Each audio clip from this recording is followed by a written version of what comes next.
अस्सलाम वालेकुम। Live with Adil Shahzeb के साथ मैं हूं आपका मेजबान। बानी पीटीआई समेत तहरीक इंसाफ की क़यादत को तवील अरसे के बाद मुकदमात में तेजी से रिलीफ मिलता दिखाई दे रहा है। 190 मिलियन पाउंड के अलकादिर ट्रस्ट केस और तोशाखाना समेत दीगर मुकदमात में इमरान खान को जमानत मिलने के बाद गुज़श्ता रोज लाहौर हाई कोर्ट ने तहरीक इंसाफ के सदर परवेज इलाही को बतौर स्पीकर पंजाब असम्बली गैर कानूनी भर्तियों के मुकदमे में जमानत देते हुए उन्हें रिहा करने का हुक्म दिया, जिसके बाद परवेज इलाही साहब तवील अरसा जेल में गुजारने के बाद आखिरकार मंगल की शब कोट लखपत जेल से ज़हूर इलाही पैलेस अपने अहले खाना के पास पहुंच चुके हैं। दूसरी जानिब साइना 9 मई के बाद से रुपोश होने वाले पाकिस्तान तहरीक इंसाफ के रहनुमा हमाद अजहर आज अचानक मंजर आम पर आए। इस्लामाबाद में पीटीआई के सेक्रेटरी इतलात रऊफ हसन की इयादत करने वो अपने सेक्रेटरी जो सेक्रेटेरिएट है पीटीआई का वहां पहुंच गए और उनके बकौल बानी पीटीआई की गुज़श्ता रोज उन्हें हिदायत मौसूल हुई, जिसमें उन्हें रुपोशी ख़त्म करके मंजर आम पर आने अपने पार्टी की सरबराही संभालने की हिदायत की गई। हमाद अजहर ने यह दावा भी किया कि जल्द मुराद सईद समेत दीगर रहनुमा भी मंजर आम पर आ जाएंगे।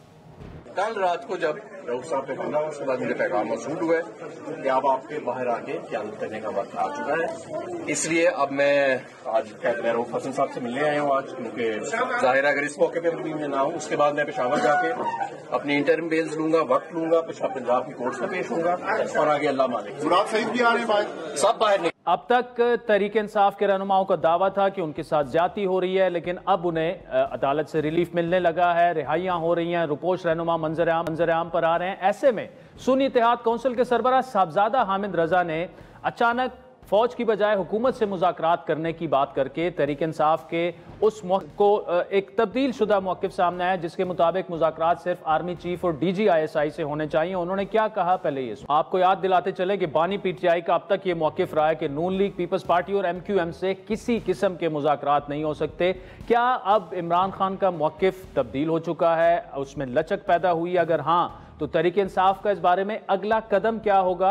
इन तमाम मामलों पर बात करने के लिए आगे चलकर हमें ज्वाइन करेंगे सुन्नी इत्तेहाद कौंसिल के रहनुमा साहबजादा हामिद रजा साहब। इस वक्त हमारे साथ मौजूद हैं पीटीआई के सेनेटर बैरिस्टर अली जफर साहब, जो कानूनी उमूर पर भी महारत रखते हैं और दर्जनों मुकदमात में तहरीक इंसाफ और इमरान खान की पैरवी भी कर चुके हैं। बैरिस्टर साहब, thank you so much for joining us. Sir, कानूनी मामलों पर भी आपसे बात करेंगे, लेकिन कल जो सुन्नी इत्तेहाद कौंसिल के सरबराह हैं हामिद रजा साहब ने बड़ी एक अहम बात की कि सियासी जमात को मुज़ाकरात जो है वो सियासी हुकूमत से ही करने होंगे। ऑल्दो उनके बकौल ये हुकूमत जो है मुसल्लत शुदा है, लेकिन हम फौज से डायरेक्टली मुज़ाकरात की बात नहीं करते, क्योंकि हम एक जमहूरी सियासी जमात हैं और फौज जो है वो भी हुकूमत के मातहत है। सर, इसे क्या ये पीटीआई का मौक़िफ़ है, इसे लचक शुदा मौक़िफ़ समझा जाए और क्या यही वे फॉरवर्ड होगा? अब देखिए, मौक़िफ़ मैं ज़रा बयान कर दूं बड़ा वाज़े तौर पे कि पीटीआई का क्या मौक़िफ़ है इस सारे मामले पे। जी, मुज़ाकरात जो पॉलिटिकल पार्टीज़ के साथ बिल्कुल होने चाहिए, जो पाकिस्तान के इंटरेस्ट में है, जो पाकिस्तान के फ़ायदे में है, जो कौम के मुफाद में है, उस पर बिल्कुल बातचीत होनी चाहिए। और पार्लियामेंट वो एक फ़ोरम है जहाँ ये बातचीत हो सकती है, और पार्लियामेंट ही एक ऐसा फ़ोरम है जहाँ चूँकि कानून साजी भी होती है और हुकूमत पे अकाउंटेबिलिटी भी होती है, तो वहाँ ही ये सारी चीज़ें उस पर बातचीत हो सकती है। लेकिन जहाँ तक बात है जो सियासी माहौल बनाया हुआ है, जो आपने देखा जिस तरह आप हमारे जो स्पोक्स पर्सन हैं रऊफ साहब, उन पर हमला हुआ, जिस तरह आपने देखा हमारे सियासी जो कायदीन हैं उनको जेलों में रखा हुआ है, वर्कर्स को जेलों में रखा हुआ है, बानी जो हैं इमरान खान साहब, उनको उनके खिलाफ गलत मुकदमे बनाए गए हैं, बहुत सारे जो लीडरान हैं उनके खिलाफ झूठे और बेबुनियाद मुकदमे चल रहे हैं, इन्वेस्टिगेशंस में कोई किसी किस्म की इंसाफ नहीं नज़र आ रहा। ये सारे मामला जलसे नहीं होने दिए जा रहे। ये सारे मामला देखते हुए चूँकि हुकूमत ने माहौल ही ऐसा बनाया हुआ है, ऐसा तशद्दुद हो रहा है पीटीआई पे, तो इस वक्त हुकूमत या किसी और पॉलिटिकल पार्टी जो हुकूमत में है उसके साथ किसी किस्म की बातचीत पीटीआई नहीं कर सकता। तो ये तो बड़ा क्लियर मौक़िफ़ है। जहाँ तक बात ये हो रही थी अफवाहें फैलाई जा रही थी कि शायद कोई बातचीत हो रही है इस्टेब्लिशमेंट से, वो भी बिल्कुल बेबुनियाद है, बिल्कुल गलत ख़बरें हैं। बल्कि मेरी आज ही मुलाकात हुई है इमरान खान साहब से जेल में, चूँकि अलकादिर केस चल रहा था और उसकी समाअत हो रही थी, वहाँ तफसील से बात हुई इमरान खान साहब से। रऊफ़ हसन साहब के ख़िलाफ़ जो उनके ऊपर जो अटैक हुआ उसके ऊपर भी बातचीत हुई और इमरान खान साहब ने एक बड़ा वाज़े मौक़िफ़ मुझे कहा है कि आप बयान करें, और वो ये है कि इस इंसिडेंट के बाद, ये जो हमला हुआ है इसके बाद अब फाइनल वार्निंग है कि अगर मज़ीद जो तशद्दुद हो रहे हैं, जो अरेस्ट हो रहे हैं, अगर ये इसमें ख़त्म ना हुए और मज़ीद इस किस्म की कोई बात हुई तो फिर मुज़ाकरात के बजाय सड़कों पे ही फिर आना पड़ेगा पीटीआई को। अभी तक पीटीआई का मौक़िफ़ ये है कि मुल्क के मुफाद के लिए, जमहूरियत की खातिर वो सारी बातचीत जो है वो पार्लियामेंट में कर रहे हैं। वो इसके बावजूद के जो इलेक्शन का मैंडेट है उसे चुराया गया है, इसके बावजूद हुकूमत के साथ हम ताउन कर रहे हैं, इन द सेंस कि हम पार्लियामेंट में बैठे हैं, वहाँ गुफ्तगू कर रहे हैं, वहाँ डिबेट कर रहे हैं, वहाँ तनकीद कर रहे हैं। लेकिन अगर ये इस किस्म के वाक़यात हुए और उसमें जो मुल्ज़िम हैं उनको ना पकड़ा गया, मुल्ज़िमान जो हैं उनको ना पकड़ा गया, इन्वेस्टिगेशन दुरुस्त ना हुई, तो फिर इमरान खान साहब का है कहना कि ये इस हुकूमत में और इस पार्लियामेंट में रहने का भी फ़ायदा नहीं होगा। फिर हम स्ट्रीट पे भी, पार्लियामेंट में तो डिबेट करते रहेंगे, लेकिन फिर स्ट्रीट पे भी, सड़कों पे भी आना पड़ेगा, और वो फिर उसके बाद फिर तो बैरिस्टर साहब, इससे क्या जो आप आज बानी पीटीआई से मिले हैं, क्या अपना उनका जो मौक़िफ़ था कि मुज़ाकरात जो हैं वो सिर्फ और सिर्फ आर्मी चीफ और डीजीआई से ही होंगे, जो जिन मुज़ाकरात की हम बात कर रहे हैं, हुकूमत से तो पार्लिमानी मामलात पर आपकी बातचीत चल रही है, लेकिन जो बामकसद मुज़ाकरात हैं, चाहे वो उनकी रिहाई हो, चाहे वो मुकदमात हों, चाहे वो 9 मई का जुडिशल कमीशन हो, वो अभी भी ये समझते हैं कि सिर्फ और सिर्फ फ़ौज से ये मुज़ाकरात होने चाहिए? उन्होंने ये मुज़ाकरात का फ़ौज के साथ भी या इस्टेब्लिशमेंट के साथ या किसी के साथ अभी बातचीत मुज़ाकरात की नहीं की।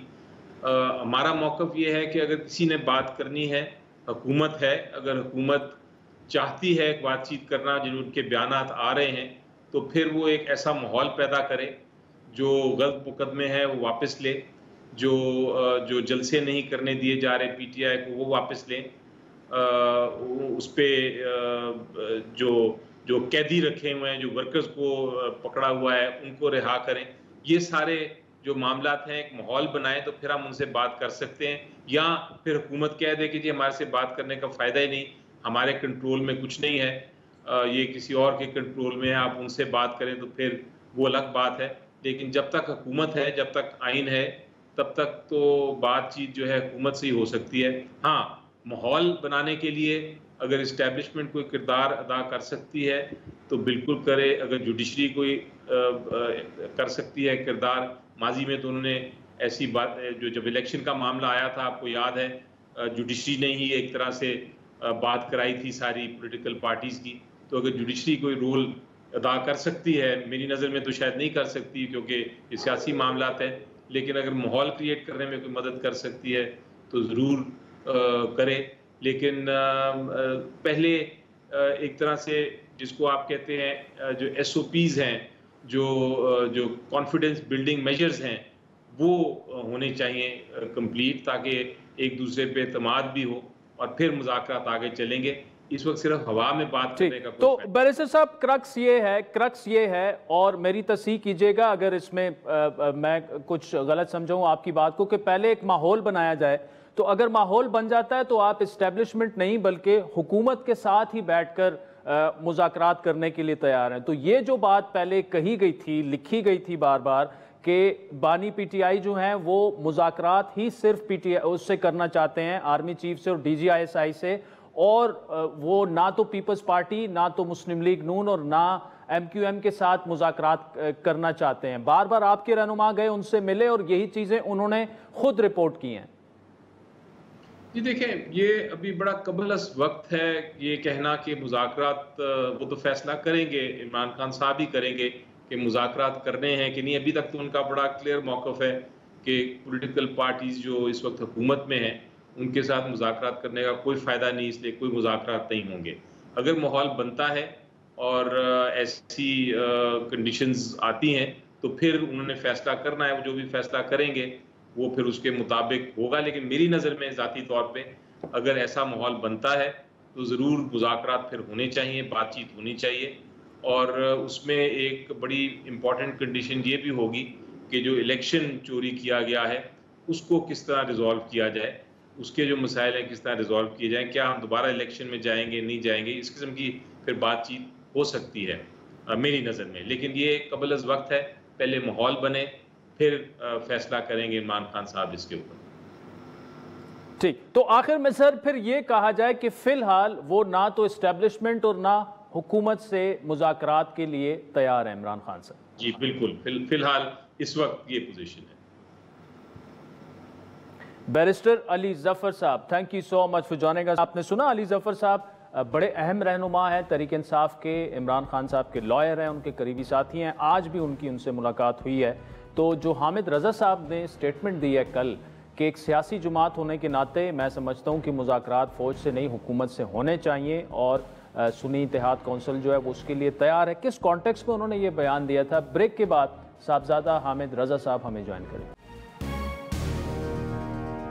Welcome back Rajiv. ब्रेक से पहले पीटीआई के सीनियर रहनुमा बैरिस्टर अली जफर की तफसीली गुफ्तगू आपने सुनी और आज ही उन्होंने बानी पीटीआई से जेल में मुलाकात भी की और ऐसे में पीटीआई का एक वफ्द जो है उमर अयूब की सरबराही में ओपोजिशन लीडर जो हैं वो मौलाना फजलुर रहमान से मिले और उसके बाद जो मुश्तरका प्रेस कॉन्फ्रेंस हुई है उसमें मौलाना साहब ने ये कहा कि वो पीटीआई के साथ चलने के लिए तैयार हैं, उनका कोई इख्तिलाफ नहीं है। इससे पहले भी कोशिशें काफ़ी हुई लेकिन एक तल्ख माजी रहा है। इमरान खान साहब जो है मौलाना को मुख्तलिफ नामों से पुकारते रहे हैं, दो मुख्तलिफ जमातें हैं और एक दूसरी की शदीद मुखालिफ हैं। जब खैबर पख्तूनख्वा की सियासत की बात की जाए, अभी भी मौजूदा इलेक्शन में भी अगर तहरीक इंसाफ ने जो नशिस्तें जीती हैं खैबर पख्तूनख्वा से, वो नॉर्मली JUI की नशिस्तें होती हैं, वहाँ पर उनका होल्ड ज़्यादा है। तो प्रोग्राम में अब आगे बढ़ते हैं। सुन्नी इत्तेहाद कौंसिल के सरबराह साहबजादा हामिद रजा साहब हमारे साथ मौजूद है। हामिद रजा साहब, हुकूमत जो है वो आपको मुज़ाकरात की दावत देती रही है बार बार, लेकिन पीटीआई का मौक़िफ़ ये रहा है कि हमने आर्मी चीफ और DGI से मुज़ाकरात करने हैं, ना पीपल्स पार्टी से करने हैं, ना नून लीग से करने हैं, ना काफ लीग से करने हैं, MQM से करने हैं। आपकी कल की ये स्टेटमेंट है कि एक सियासी जमात होने के नाते हम फौज से मुज़ाकरात नहीं करना चाहते बल्कि हमारे मुज़ाकरात होंगे हुकूमत वक्त से। बिस्मिल्लाहिर्रहमानिर्रहीम, बहुत शुक्रिया जी। देखिए, मैंने अपनी एक बीइंग अ पॉलिटिकल वर्कर अपनी राय का इजहार किया था और ये मशवरा मैंने पाकिस्तान तहरीक इंसाफ की क़यादत को दिया है। अच्छा। और ये बात भी मैं क्लैरिफाई कर दूं कि कुछ बयानात की वजह से या वो अफराद या वो शख्सियात अपने बयानात उस तरीके से क्लियर नहीं कर सकें जिसकी वजह से ये इबहाम पैदा हुआ। हम कभी भी नहीं ये चाहते कि को डायरेक्टली इस्टेब्लिशमेंट के साथ मुज़ाकरात शुरू हो जाए। देखिए, मैं आपको छोटी सी एक बात अर्ज़ करता हूँ जी। हुकूमत से जब हम मुज़ाकरात करेंगे तो क्या ख्याल है कि वो इस्टेब्लिशमेंट के बगैर हो जाएंगे? नहीं होंगे। उसकी वजह क्या है? उसकी वजह ये है कि हमारे जो मुतालबात हैं उसके अंदर सानिया 9 मई की जुडिशल इंक्वायरी है। हमारे मुतालबात के अंदर 9 मई के बाद बेगुनाह तमाम कारकुनान की, अफराद की, लीडरशिप की रिहाई है। हमारे मुतालबात के अंदर फॉर्म 45 और 47 है। ये 3 चीज़ें हमारे मुतालबात में ऐसी हैं और इमरान खान साहब की रिहाई हमारा अवलीन मुतालबा है। ये 4 चीज़ें ऐसी हैं हमारे मुतालबात के अंदर जिसमें से कम अज़ कम 3 चीज़ें उस वक़्त तक उसके ऊपर गुफ्तगू आगे नहीं बढ़ सकती जब तक इस्टेब्लिशमेंट उसका हिस्सा ना बने। अच्छा, हम बजाय डायरेक्ट इस्टेब्लिशमेंट का हिस्सा बनने के हम एक डेमोक्रेटिक कल्चर को परवान चढ़ाना चाहते हैं, हम हुकूमत से बात करते हैं। अब हुकूमत का ये इस्तेहकाक है कि पाकिस्तान के तमाम इदारे आपके चीफ एग्जीक्यूटिव के ताबे हैं, आपकी हुकूमत के तहत हैं, तो हुकूमत एज ए सबॉर्डिनेट उन्हें वहाँ पर कॉल करे, इस्टेब्लिशमेंट मुज़ाकरात की टेबल पर बैठेगी, डायरेक्ट की बजाय इनडायरेक्ट वो टेबल के ऊपर आएगी। तो इस तरीके से अगर नेगोशिएशन हो जाएंगे तो this will be A proper way और ज़्यादा बेहतर तरीक़ाकार रहेगा। लेकिन अगेन ये जो बात की जाती है कि हुकूमत से बात नहीं की जाएगी, उसकी बुनियादी वजह भी हुकूमत की मेलाफाइड और क्रिमिनल इंटेंशंस हैं। आज के दिन तक, अब 3 माह के अंदर सिर्फ हुकूमत बयानात तक अपने आप को महदूद रख के बैठी हुई है। कभी कौमी असम्बली में फ्लोर ऑफ द हाउस को एक वजीर साहब जो है वो बयान दे देते हैं, कभी सेनेट के अंदर कोई दूसरे वजीर साहब उठ के बयान देते हैं कि जी हम मुज़ाकरात करना चाहते हैं, कभी वो एक नए मुशीर आए हैं वो मुशीर बनने से पहले ये फरमाते थे कि इमरान खान से मुज़ाकरात होने चाहिए, उसे जेल से बाहर लाना पड़ेगा, हम बैठने के लिए तैयार हैं। मुशीर बनने के बाद उनकी टून दोबारा बदल जाती है, वो फिर हमें कोई शरपसंद डिक्लेयर करना शुरू कर देते हैं। हुकूमत खुद बेसिकली इस वक्त गोमगो का शिकार है। हुकूमत को क्लियर नहीं है कि मुज़ाकरात करना चाहती है नहीं करना चाहती। हुकूमती रवैये की वजह से फिर लीडरान की तरफ से ये बात कही जाती है कि मुज़ाकरात किससे करें, तो संजीदा ही नहीं है, इनके पास ताकत ही नहीं है। लेकिन साहब जब आपकी जमात खुलकर ये कह दे कि हमने मुज़ाकरात ही आर्मी चीफ और DGI से करने हैं, और इस वक्त आप जो बोल रहे हैं, अगर 9 मई से पहले तहरीक इंसाफ को ये बात समझ आ जाती कि मुल्क की 7 लाख फौज है, एक जमात अगर वाकई अपने कारकुनान को फौज के सामने खड़ा कर दे तो आप कितना लड़ सकते हैं, नुकसान आपका ही होगा। तो ये जो सोच अब परवान चढ़ रही है, जो बात आप कर रहे हैं जिसमें शायद आपका किरदार ज्यादा होगा, लेकिन अभी भी PTI के आपके अपने जो रहनुमा है, क्या वो इस सोच से मुत्तफिक हैं कि जी आप फौज से इस तरह से नहीं लड़ सकते और फौज से लड़ने का मतलब पाकिस्तान से लड़ना है? नहीं सर, मैं आपको एक तो सबसे पहले एक बात क्लियर कर दूं जनाब कि ना मैं बड़ा तवील अरसे से इमरान खान साहब के साथ हूं, और ये पूरा ऑपरेशन रजीम चेंज, खान साहब पे कातलाना हमला, 9 मई, ये सारा कुछ इसके अंदर मैंने बहुत सारी ऐसी चीज़ों से आगाह हूं जिससे लोग आगाह नहीं हैं। आज के दिन तक मैंने एक दिन पहले भी एक बात कही थी कि मैं कुरान पे हलफ देने के लिए तैयार हूं कि इमरान खान साहब ने, ये PTI की मेन स्ट्रीम लीडरशिप में से, हम लोगों में से किसी बंदे ने किसी को ये नहीं कहा कि आपने फौज से लड़ना है या फौज से मुखालफत करनी है। हम लड़ ही नहीं सकते। हम अगर लड़ना चाहें तो ये हमारी, मैं समझता हूं कि हमारी ज्यादती होगी। पाकिस्तान का सर्वाइवल ही पाकिस्तान के इदारों के साथ, पाकिस्तान की फौज के साथ मुत्तसिल है। अब आगे बढ़ते हैं। कुछ इश्यूज के ऊपर आपका इख्तलाफ राय होता है। अब अगर मेरा इख्तलाफ राय मसलन किसी एक शख्सियत के साथ है, इसका कतन ये मकसद नहीं है कि मैं पूरे इदारे को मलाइन करना शुरू कर दूं, और उस इख्तलाफ राय का भी कतन ये मकसद नहीं है कि उसके वो मैंने जो बात कह दी है वो हतमी है और अब मैं कोई बात नहीं सुनूंगा। इख्तलाफ राय करने का आपको इस्तेहकाक तो होता है। मैं आपको इसकी छोटी सी एक एग्जाम्पल कोट करता हूँ। जब तालिबान को कौमी दायरे में लाने की बात की जा रही थी तो वहाँ पर पाकिस्तान की एस्टेब्लिशमेंट के तमाम लोग भी, हमारे सिक्योरिटी इदारों के लोग मौजूद थे, हुकूमत के नुमाइंदगान मौजूद थे, मजहबी जमातों के सरबराहान मौजूद थे। मैंने ऑन रिकॉर्ड उनको कौमी दायरे में शामिल करने की मुखालफत की। मेरे पास अपना एक सॉलिड आर्गूमेंट था। अच्छा, मेरी उस मुखालफत का ये मकसद तो नहीं है कि मैं को इदारे के खिलाफ हो गया था या मैंने को इदारे के खिलाफ अलम बगावत बुलंद कर दिया था। वो मेरा एक नुक्ता नजर था जो वक्त गुजरने के साथ सही साबित हुआ। तो एक तो इस बात को बिल्कुल मैं क्लियर कर दूं कि किसी भी जगह पर फौज के मुखालिफ ना खड़ा किया गया है, ना खड़ा करने के हवाले से किसी किस्म के इकदाम किए गए हैं। दूसरी बात, ये जो मुज़ाकरात वाली बात है, देखिए मैं आपको एक बात अर्ज कर देता हूं, हम डे फर्स्ट से इस बात के ऊपर क्लियर हैं कि जिस वक्त PDM की गवर्नमेंट थी हम मुज़ाकरात नहीं करना चाहते थे, मैं भी उनका हामी नहीं था। अभी लूली लंगड़ी मैंडेट चोरी शुदा जिस तरह भी है, इन लोगों को मुसल्लत किया गया है। हमने देखे हमारा अब एक स्टेप अहेड गए हैं। हम पार्लियामेंट की सबसे बड़ी पार्टी थी जो पाकिस्तान तरीके इंसाफ के बैक्ड उम्मीदवार थे और उन्होंने सुन्नी इत्तेहाद कौंसिल में शमूलियत इख्तियार की। हमारी तादाद सबसे ज्यादा थी, आज भी हमारी तादाद 120 के करीब बनती है अगर हमारी रिजर्व सीट्स हमें दे दी जाए। हमने जमहूरियत को चलाने के लिए एक कदम आगे बढ़ाते हुए पार्लियामेंट का हिस्सा बने। हमने सदर के इंतखाब में हिस्सा लिया, हमने स्पीकर के इंतखाब में हिस्सा लिया, हमने डिप्टी स्पीकर के इंतखाब में हिस्सा लिया, हमने on the floor of the house एहतजाज किया।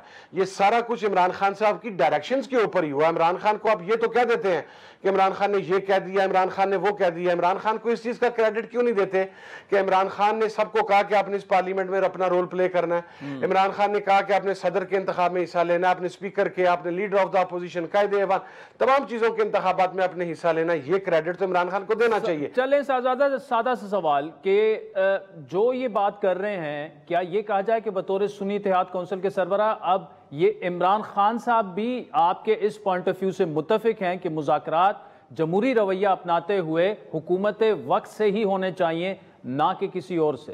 सर देखिए, मैं आपको एक बात अर्ज करूं जी, इमरान खान साहब ने कभी भी मुज़ाकरात का इनकार नहीं किया था। मैं एक बात तो आपको मैं क्लियर कर दूं, मुज़ाकरात में और डील में फ़र्क है। जब हम किसी सियासी जमात के साथ बातचीत के बारे में कुछ कहते हैं, हमारा मकसद डील करना नहीं होता, हमारा मकसद होता है कि एक हमारा नुक्ता नज़र है, हम आपके सामने रखते हैं, एक आप अपना नुक्ता नज़र लेके आए और उसके अंदर से उसका कोई हल निकाला जाए। ये बदनीयती का मुजाहरा करती है हुकूमत कि जब भी मुज़ाकरात की बात करती है साथ एक फिगर छोड़ देती है कि जी हम डील डिमांड कर रहे हैं, हम NRO डिमांड कर रहे हैं, जिसकी वजह से मुज़ाकरात अगले मरहले में, अगले फेज में दाखिल ही नहीं होते।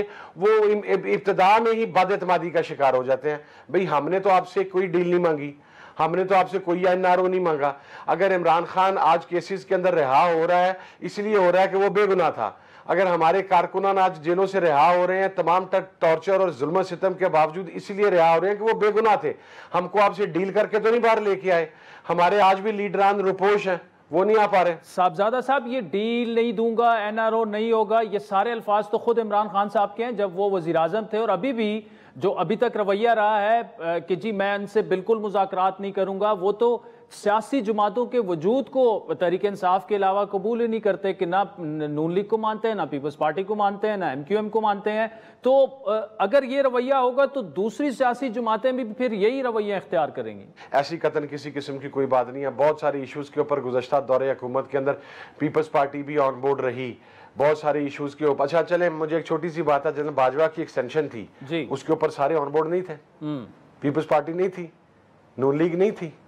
इसी तरीके से सिक्योरिटी के रिलेटेड कुछ मामला थे, उसके ऊपर तमाम जमातें ऑन बोर्ड नहीं थी। एक नैरेटिव खान साहब का बिल्कुल क्लियर है। जब वो ये कहते हैं निगोशिएट, तो निगोशिएट का मतलब ये नहीं है कि हम तरला करने लगे हैं या हम मिन्नत करने लगे हैं कि हमें ये चाहिए या हमें वो चाहिए। हम अपना हक मांगने की बात करते हैं, हम अपने चोरीशुदा मैंडेट वापस मांगने की बात करते हैं। आप डील नहीं करना चाहते, ना आप उनकी मिन्नत समाजत करना चाहते, लेकिन क्लियर पॉइंट ऑफ व्यू आपका यह है कि आप इन जमातों के साथ जो हुकूमत में शामिल है बामकसद मुज़ाकरात के लिए तैयार हैं। बामकसद हमारे 4 मुतालबात हैं। वो 4 मुतालबात में अव्वलीन इमरान खान साहब की रिहाई है, जो कि इमरान खान साहब का मुतालबा नहीं है। मैं इस चीज़ को क्लियर कर दूं। बाकी 3 मुतालबात इमरान खान साहब के और हमारे मुश्तरका मुतालबात हैं, जिसमें पहला है साने 9 मई की जुडिशल इंक्वायरी, दूसरा मुतालबा है हमारे बेगुनाह कारकुनान की रिहाई, तीसरा मुतालबा है फॉर्म 45 और 47 के ऊपर हमें इंसाफ दिया जाए। ये 4 मुज़ाकरात हैं। हुकूमत इन मुज़ाकरात के ऊपर बैठ के अपनी तरफ से कोई 2 बातें रखना चाहती है तो वो अपनी चीजें भी लेके टेबल के ऊपर रखे तो सही ना सर। ये तो नहीं कि फ्लोर ऑफ द हाउस आपका वजीर एक बात कर रहा है और फैसलाबाद में हमारा MNA गिरफ्तार हो रहा है, हमारा MP गिरफ्तार हो रहा है। आपका पॉइंट ऑफ व्यू गिरफ्तार हो रहा है। आपके सदर परवेज इलाही रिहा हो चुके हैं, अहमद अजहर भी मंजर आम पर आ गए हैं, बाकी लीडर्स भी बाहर आ रहे हैं। इसका मतलब तो ये कि परवेज इलाही साहब आगे बढ़कर जो आप बात कर रहे हैं वही बात वो करें और हुकूमत से मुज़ाकरात का आगाज कर दें। चौधरी परवेज इलाही साहब हमारे बुजुर्ग हैं और इंतहाई काबिल एहतराम हैं और बड़ी दुख से गुजरे हैं। उम्र के इस हिस्से में एक सीनियर पॉलिटिशियन के साथ जो रवायात का पासदार था, उसने हमेशा दूसरों की इज्जत किया। उनके साथ जो सलूक किया गया है, उनके ख़ानदान के साथ जो सलूक किया गया, हमारे सब के लिए बासीत माशरा एक शर्मिंदगी का सबब है। यकीनन चौधरी साहब एक किरदार अदा कर सकते हैं, बहुत सारे लोग ऐसे हैं जो किरदार अदा कर सकते हैं। लेकिन एक बात मैं आपको अर्ज कर दूं, चौधरी साहब भी इस मामले पे क्लियर हैं, मैं भी इस मामले पे क्लियर हूँ, हम सब इस मामले पे क्लियर हैं। जिसने भी किरदार अदा करना है वो इमरान खान साहब की इजाज़त के साथ, उनकी अप्रूवल के साथ और उनकी कंसेंट के साथ होगा जी। इसमें हामिद रजा साहब, thank you so much for joining us. नाज़रीन, ब्रेक के बाद हतक इज़्ज़त बिल जो कि पंजाब गवर्नमेंट ने मंजूर कर लिया, उस पर गवर्नर पंजाब हमें ज्वाइन करेंगे। जो अगर दस्तखत कर दें तो वो बिल कानून बन जाएगा और अगर वो वापस उसे भिजवा दें तो फिर पंजाब हुकूमत को उस पर नजरसानी करनी पड़ेगी।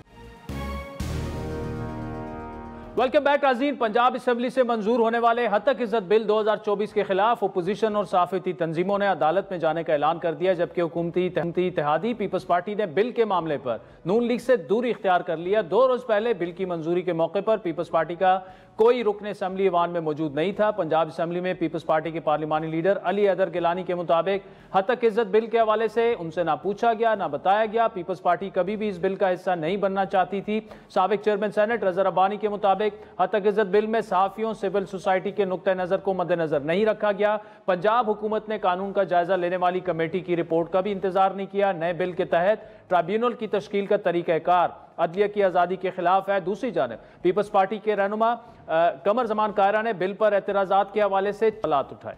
साफियों की नुमाइंदा तंजीमों की ज्वाइंट एक्शन कमेटी ने हतक इज्जत बिल 2024 के खिलाफ, जिस तरह हमने पहले बताया, अदालत में जाने का ऐलान किया। ज्वाइंट एक्शन कमेटी की जानिब से जो प्रेस रिलीज सामने आई है उसके मुताबिक रात की तारीकी में स्टेक होल्डर से मुशावरत के बगैर कानून बनाया गया। इस सिलसिले में सियासी जमातें हों, इंसानी हुकूक की तंजीमें हैं, वो मिलकर जदोजहद को आगे बढ़ाना चाहती हैं और हुकूमत पंजाब के इस बिल को लाहौर हाई कोर्ट में चैलेंज किया जाएगा। उनके बकौल बारहा वाजे किया गया कि मीडिया तंजीमें कानून बनाने के खिलाफ नहीं है, लेकिन कानून साजी से पहले स्टेक होल्डर से मुशावरत की जाएगी। गुज़श्ता रोज लाइव विद आदिल शाहजेब में गुफ्तगू करते हुए पंजाब की वजीर इत्तलात उज़्मा बुखारी ने हतक बिल पर जो गुफ्तगू की, जो एतराज़ात उठे, उस पर उन्होंने एक बार फिर स्टेक होल्डर्स को दावत दी कि आप आएँ और मुशावरत करते हैं।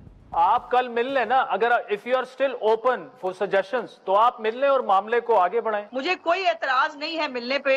जी असद इकबाल साहब, ये मुशावरत में अकेले से नहीं, देखिए मसला ये नहीं है कि मैं अकेला जाके कहीं बैठ जाऊं। देखिए इसके लिए ये नहीं, आप अकेला नहीं ना, यू रिप्रेजेंट HRCP, सहाफती तंजीमें भी कर लें, सबको कर लें, कल जाके मिल लें, डिस्कस कर लें। ये कल ही HRCP को इन्विटेशन भेज दें जी, हम इस पे बात करना चाहते हैं, इसमें जो भी चेंजिंग या जो भी चीजें कानूनी सर उन्होंने लाइव इन्विटेशन आपको दे दिया। इसके अलावा जुडिशल एक्टिविज्म पैनल के अजहर सदीक की जानिब से हतक इज्जत बिल 2024 को पंजाब असम्बली वापस भेजने के लिए गवर्नर पंजाब को खत इरसाल किया गया है, जिसके मुताबिक हतक इज्जत का कानून आइन के आर्टिकल 19 के मनाफी है। इस कानून के नफाज से आज़ादी इज़हार राय को रोका गया, जो बुनियादी हक के खिलाफ है। हतक इज्जत कानून मालूमात तक रसाई के शहरियों के हक में बड़ी रुकावट है। खत में मजीद कहा गया कि हतक इज्जत जो कानून है उसके नफाज से आज़ादी इज़हार का गला काट दिया गया। इस बिल की मंजूरी शहरियों के बुनियादी हुकूक के मनाफी है। आपको बताते चले कि पंजाब असम्बली 2 रोज पहले कसरत राय से हतक इज्जत बिल 2024 मंजूर उन्होंने किया था। बिल में अपोजिशन की तजवीज़ करदा तरामीम जो है उन्हें मुस्तरद किया गया। इस मौके पर सहाफ़ियों ने भी एहतजाज किया, वॉकआउट किया, असम्बली के बाहर एहतजाज किया। हतक इज्जत बिल पर गवर्नर दस्तखत करेंगे या नज़रसानी के लिए वापस असम्बली को भिजवा देंगे? क्या हुकूमत हतक इज्जत बिल पर एतराज़ात के बाद नज़रसानी करेगी? इस मामले पर बात करने के लिए आज हमारे साथ मौजूद हैं गवर्नर पंजाब जनाब सरदार सलीम हैदर खान साहब। गवर्नर साहब बहुत शुक्रिया। जो पंजाब में हतक इज्जत बिल मंजूर हुआ उस पर आपकी पार्टी के लोग भी सरापा एहतजाज हैं, सहाफ़ती तंजीमें हों, इंसानी हुकूक की तंजीमें हों। अब आगे की हिकमत अमली क्या है? ये बिल आपके पास अगर आए तो क्या आप नजरसानी के लिए वापस भिजवाएंगे या इस पर दस्तखत कर देंगे? देखें, अभी इस बिल के हवाले से ये है कि हमारी पार्टी ने भी इस पे एतराज़ किया है और हमारे MPs वहाँ पे मौजूद नहीं थे पंजाब असम्बली में। ठीक है। इस बिल पे बहुत सारी डिबेट जो है वो हो सकती है। इसको बेहतर तरीके से अगर पेश किया जाता तो मेरा ख्याल है वो ज़्यादा बेहतर होता कि तमाम जो सहाफ़ी तंजीमें हैं, सहाफ़ती तंजीमें, उनके साथ डायलॉग करके और थोड़ा सा इसको टाइम दिया जाता और ये बिल पेश किया जाता तो ज़्यादा बेहतर होता। लेकिन अब ये बिल पेश हो गया, अब देखते हैं, देखें जब बिल आता है तो फिर उस वक्त देखते हैं कि इसको क्या करना है, क्योंकि अभी प्रॉपर पार्टी पॉलिसी भी जो है वो भी मेरे पास नहीं आई और अभी अपनी क़यादत से इस पे मशवरा करेंगे और उसके बाद फिर फैसले की। अच्छा, पीपल्स पार्टी का तो कोई रुकन मौजूद नहीं था, ये आपकी पार्टी का मौक़िफ़ है, आप ये समझते हैं, आपसे मशवरा भी नहीं किया गया, तो क्या आप इस बात की तस्दीक करते हैं कि पीपल्स पार्टी बिल्कुल मुशावरत का हिस्सा नहीं थी इस बिल में? देखिए, जो वो पार्लिमानी सियासत है वहाँ पे आपको पता है कि अली हैदर गिलानी साहब हैं और फिर पंजाब की हमारी तंजीम है, हसन मुर्तज़ा साहब, राजा परवेज़ अशरफ साहब हमारे प्रेसिडेंट हैं। लेकिन उनसे जो मुझे पता लगा तो उनसे तो यही पता लगा कि उन्हें एतमाद में नहीं लिया गया और उनसे मुशावरत नहीं हुई। तो वहाँ के जो उस हाल की सियासत है वो तो उन्होंने करनी है और उन्हीं से मुशावरत जो है वो बड़ी ज़रूरी है। तो पार्टी हवाले से यही है कि उनसे मुशावरत नहीं हुई। तो अगर आपको कहे कि इस पर मजीद मुशावरत होनी चाहिए और नज़रसानी के लिए आप उसे वापस भेज दें तो फिर आप वापस भेज देंगे? देखिए, मैं तो फिर क़यादत का पाबंद हूँ ना जी। बिलावल भुट्टो साहब जो फैसला करेंगे तो प्रेसिडेंट साहब जो फैसला करेंगे तो फिर मैंने तो उसी। लेकिन सरदार साहब, आप गवर्नर तो आप पंजाब के हैं, सिर्फ पीपल्स पार्टी के नहीं है, आईनी ओहदा है ये। जो जुडिशियल एक्टिविज्म पैनल के अजहर सदीक साहब हैं उन्होंने भी आपको खत लिखा है कि ये बिल आप वापस कर दें क्योंकि आइन के आर्टिकल 19 के मनाफी है, ये आज़ादी इज़हार राय को रोका जा रहा है। तो इस खत का जवाब भी आप पार्टी पॉलिसी के तहत देंगे? देखें, बात यह है कि उन्होंने जो ख़त लिखा है अभी मेरे तक पहुंचा नहीं है, उसको इंशाल्लाह वो आता है तो उसको देखते हैं, बड़ी दूरबीन लगा के और बड़े बारीक बीनी से उसको पढ़ते हैं, और फिर आपके इस बिल में मैं कोशिश करता हूँ कि मैं वो कोई ऐसा किरदार अदा करूँ कि ये सारा मामला जो है वो कोई बहुत बेहतर तरीके से हल हो जाए। ठीक, मेरा ख्याल है मैं अगर वहाँ बैठा हुआ हूँ लाहौर में गवर्नर हाउस में, तो मेरे पे बड़ी जिम्मेदारी आयद होती है कि मैं कंसेंसस बिल्ड करने में अपना पॉजिटिव किरदार अदा करूं। तो वो 1-2 दिन इसको आगे चलते हैं, वो ख़त भी आता है उसको भी देखते हैं, बाकी मामलात भी ये साफ़ी तंजीमें और ह्यूमन राइट्स और सारे इस पे जो है वो सरापा एहतजाज हैं, और इंशाअल्लाह चीफ मिनिस्टर साहबा से भी बात करते हैं और कोशिश करते हैं कि इसका कोई ऐसा हल निकाला जाए जो तमाम जो स्टेक होल्डर हैं उनको। तो आप सरदार साहब बतौर गवर्नर कह रहे हैं कि इस बिल में वे फॉरवर्ड मुशावरत ही है, सूबाई हुकूमत से भी, पीपल्स पार्टी की क़यादत से भी, साफ़ी तंजीमों से भी, और आप इसमें किरदार अदा करेंगे, तो उसका मतलब ये है कि फिलहाल आप इस बिल पर दस्तखत नहीं करेंगे। फिर देखें ना, जो जब किसी मामले में भी डेडलॉक पैदा हो जाता है तो फिर वो बात ठीक नहीं होती, बातचीत से जो है वो चीज़ें आगे बढ़ती हैं, और मैं समझता हूँ कि टेबल पे बैठ के जो बात है वो ही ज़्यादा बेहतर बात है। तो कोई भी चीज़ जो है वो हरफ आखिर नहीं होती। मेरा ख्याल है कि तमाम साइडों से, अगर मैं कहूँ कि आपकी तरफ से एक हो कि नहीं बस यही है, तो वो भी कोई हरफ आखिर नहीं है, और हुकूमत की तरफ से हो तो वो भी हरफ आखिर नहीं है। तो इसको इंशाल्लाह पूरी कोशिश करके बेहतरी की तरफ ले जाके और काबिल इज़्ज़त तरीके से इसको इंशाल्लाह हल करने की कोशिश करेंगे, और मुझे उम्मीद है कि इंशाल्लाह इसमें से वे फॉरवर्ड निकल आप देखिए, सबको साथ लेकर चलने की बात कर रहे हैं, चाहे वो आपकी जमात हो, वकला तंजीमें हो, सहाफती तंजीमें हो, पंजाब हुकूमत हो। ऐसे में आप पंजाब हुकूमत को क्या एडवाइस करेंगे, क्या उनका इस वक्त किरदार होना चाहिए? देखें, पंजाब हुकूमत को मैं यही एडवाइस करूँगा कि एक इशू अगर बन गया है तो इसको दोबारा से देखा जाए, बैठें, आपके साथ बैठें और मुख्तलिफ न्यूट्रल्स लोगों को बिठाएं, बिल को सामने रखें, उस पर डिस्कशन करें, और उसमें से जो गुंजाइश निकल सकती है उसको निकालें। तमाम जो, जैसे मैंने पहले कहा कि तमाम जो स्टेक होल्डर हैं उन सबको बिठाएं, और सबको जब टेबल पे बिठाएंगे, अच्छे तरीके से बात होगी, तो इंशाल्लाह इसका हल निकल आएगा। क्योंकि कोई भी मसला जो है ना उसका हल बातचीत से ही है, और उसमें से गुंजाइश निकालना पड़ती है, और किसी जगह भी जो सख्ती है उसका आखिर अंजाम जो है वो अच्छा नहीं होता। सारे अपने लोग हैं, साफ़ी कौन है, हमारे भाई हैं, ह्यूमन राइट्स वाले कौन हैं, वो भी पाकिस्तान के शहरी हैं, और मुस्लिम लीग नून के जो MPs MNAs बैठे हुए हैं वो भी पाकिस्तान के शहरी हैं, आप में से हैं, कोई आपका कज़न है, कोई आपका भाई है, कोई किसी हवाले से रिश्ते तल्लक बिरादरियाँ ख़ानदान सारे जुड़े हुए हैं। तो हम सारे मिल के किसी चीज़ पे आगे चलेंगे तो वो ही मेरा ख्याल है मुल्क के लिए। अच्छा सरदार साहब, आपने बिल पढ़ लिया होगा, इस पर आपका अपना पॉइंट ऑफ व्यू क्या है? बड़ा शोर मचाया जा रहा है, उसमें क्या कितना वजन है? क्योंकि ये कहा जा रहा है ये काला कानून है, आज़ादी इज़हार राय पर हमला है, लेकिन फिर अलग एक पॉइंट ऑफ व्यू है कि जी लोगों की पगड़ियां उछाल दी जाती हैं सोशल मीडिया पर भी, अदरवाइज भी बाद में पता चलता है वो फेक न्यूज़ थी, मतलब किसी की भी किरदार कशी कर दी जाए। तो ये एक तवाज़ुन तो कायम रखना होगा, और मुशावरत इसी के लिए होनी चाहिए। देखें, गुजारिश है ना, इसमें मैंने बिल नहीं पढ़ा क्योंकि मैं कराची गया हुआ था। अच्छा, आज ही मैं कराची से वापस आया हूँ, लेकिन एक ज़ाती हैसियत में मेरी बात यह है कि सोशल मीडिया में जो लोगों की पगड़ियाँ उछाली जाती हैं और कोई पूछने के लिए तैयार नहीं है कि ये कहाँ से ख़बर आई है, किसने लगाई है, इसका आगा क्या है, पीछा क्या है। बस एक दफ़ा किसी को अपना PTI के दोस्तों ने लगा दिया और फिर उसको सींगों पे उठा लिया, यहाँ से उठा के उधर फेंक दिया, उधर से इधर फेंक दिया, सब लगे हुए हैं। कोई उसको ये देखने के लिए तैयार नहीं है कि इसमें सच्चाई कितनी है और झूठ कितना है। तो इस पे तो मेरा ख्याल है आदिल साहब आप ख़ुद भी गौर कर लें कि अगर आप कोई फेक चीज़ उठा के और आपको वो जो है उसको इतना उछालें कि मैं ऐसी चीज़ें भी मैंने देखी हैं कि हमारे पीपल्स पार्टी की क़यादत के ख़िलाफ़ कभी इतना प्रोपेगेंडा हुआ, मैं नाम नहीं लूँगा, हमारे एक लीडर, तो उन्होंने मुझे बताया कि जब मैं घर गया तो मेरी मिसेस ने कहा कि अगर ये सारा तुमने किए हुए है तो बताओ ये है किधर, हमें बताओ तो सही। मतलब है इतना उस झूठ को सच बना दिया जाता है कि घर वाले भी समझते हैं कि शायद वाकई ये सच है। तो इन चीज़ों को एड्रेस करना जो है वो बड़ा ज़रूरी है। और जैसे मैं आपको कह रहा हूँ कि आपसे भी, मेरे आपकी तमाम तंजीमों से, ह्यूमन राइट्स से सबसे मेरी ये गुजारिश होगी कि वो भी सख्ती से ये ना कहें कि हमने ये बस अब गिरा लगा दिया है और इस गिरा को हम खोलेंगे नहीं। और मुस्लिम लीग नून के हमारे जो भाई हैं, वो भी चीफ मिनिस्टर साहब हैं, वो भी ये ना कहें कि बस ये हमने बिल पास कर दिया है तो बस ये हरफ आखिर है। तो जब इस तरह की सूरत हाल हो जाती है तो हम तो जिरगे कराने वाले देहाती लोग हैं, उसमें दोनों साइडों से लचक दिखाते हैं तो इंशाल्लाह बहुत अच्छे तरीके से मसला हल हो जाता है।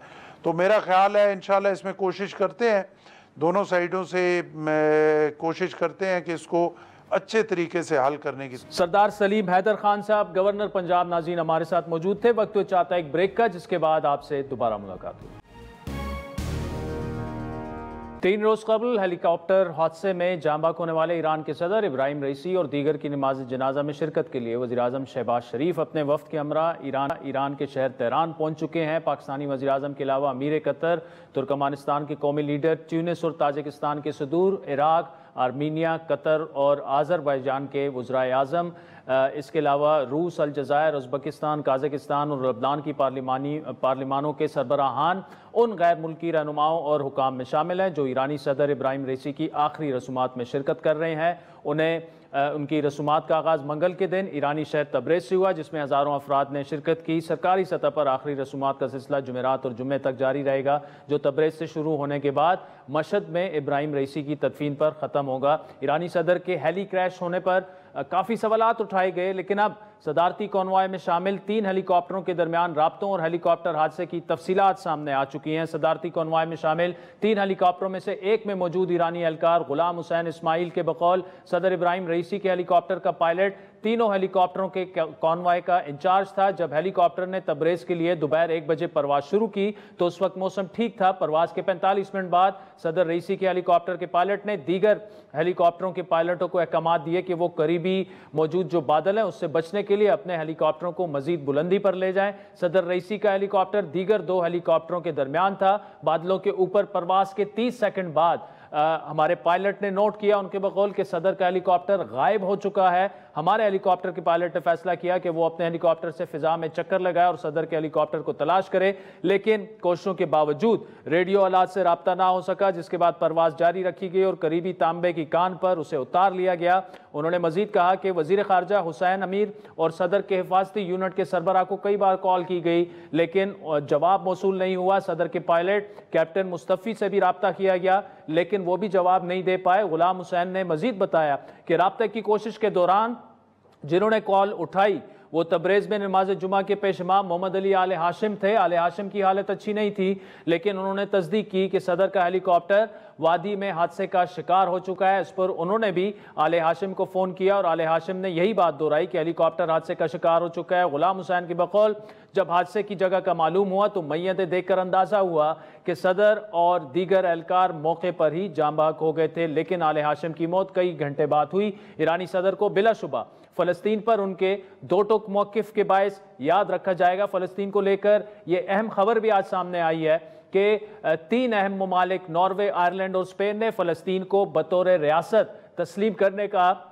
बाकायदा ऐलान कर दिया है। नॉर्वे के वज़ीर आज़म जॉन स्टोर ने के बकौल फ़लस्तीन को तस्लीम करने का मकसद दीगर ममालिक को ये पैगाम भेजना है। वज़ीर आज़म ने फ़लस्तीनी रियासत को तस्लीम करने के इक़दाम की तस्दीक करते हुए कहा कि मशरिक़ वुस्ता में फ़लस्तीनी रियासत को तस्लीम किए बगैर अमन कायम नहीं हो सकता। जबकि आयरिश वज़ीर आज़म साइमन हैरिस ने भी फ़लस्तीनी रियासत को तस्लीम करने की तस्दीक की। उनके बकौल आयरलैंड फ़लस्तीनी रियासत को तस्लीम करेगा। स्पेन के वज़ीर आज़म पेड्रो सैंचेज़ ने पार्लियामेंट से फ़लस्तीनी रियासत को तस्लीम करने की करारदाद की मंजूरी का खैर मकदम करते हुए कहा कि हम मुत्तहिद वजूहात की बुनियाद पर फ़लस्तीनी रियासत को तस्लीम कर रहे हैं और उसे मुख्तसरन हम 3 अल्फाज अमन, इंसाफ और मुस्तकिल मिजाजी से बयान कर सकते हैं। हस्पानवी वज़ीर आज़म के बकौल हमें 2 रियासती हल को इज़्ज़त देनी होगी और इस मामले पर मुश्तरका सिक्योरिटी कौंसिल की मामलात में भी ज़रूरी है। इसलिए ज़रूरी है कि दोनों फरीकें अमन के लिए मुज़ाकरात करें और यही वजह है कि हम फ़लस्तीन को तस्लीम कर रहे हैं। स्पेनी वज़ीर आज़म के बकौल स्पेन 28 फरवरी को फ़लस्तीन को बतौर रियासत तस्लीम कर लेगा। इस खबर के बाद इसराइल की कौमी सलामती के वज़ीर बिन गोयर ने मस्जिद अक्सा का दौरा किया और अपने बयान में कहा कि मस्जिद अक्सा का दौरा 3 यूरोपीय ममालिक की तरफ से फ़लस्तीनी रियासत को तस्लीम करने का रद्द अमल है, जबकि इसराइल ने आयरलैंड और नॉर्वे से इसराइल के सफ़ीरों को वापस बुलाने की उन्हें हिदायत भी कर दी गई। आपको याद दिलाते चले कि अक़वाम मुत्तहिदा की जनरल असम्बली से भी फ़लस्तीनी रियासत को तस्लीम करने की दरख्वास्त भारी अक्सरियत से मंजूर हो चुकी है और अब इस दरख्वास्त को मंजूरी के लिए सलामती कौंसिल में पेश किया जाएगा। जबकि गजा में जारी जारहियत के खिलाफ जनूबी अफ्रीका की जानिब से जराइम की आलमी अदालत में फ़लस्तीनियों की नस्ल कुशी की दरख्वास्त भी दायर की गई थी। वाज़ेह रहे कि 1988 के बाद से अक़वाम मुत्तहिदा के 193 रुकन ममालिक में से 139 पहले ही फ़लस्तीनी रियासत को तस्लीम कर चुके हैं। आज के प्रोग्राम पर नाज़रीन फीडबैक ज़रूर दीजिएगा। हमारा ट्विटर @आदिल शाहज़ेब। इजाज़त दीजिए, खुदा हाफ़िज़।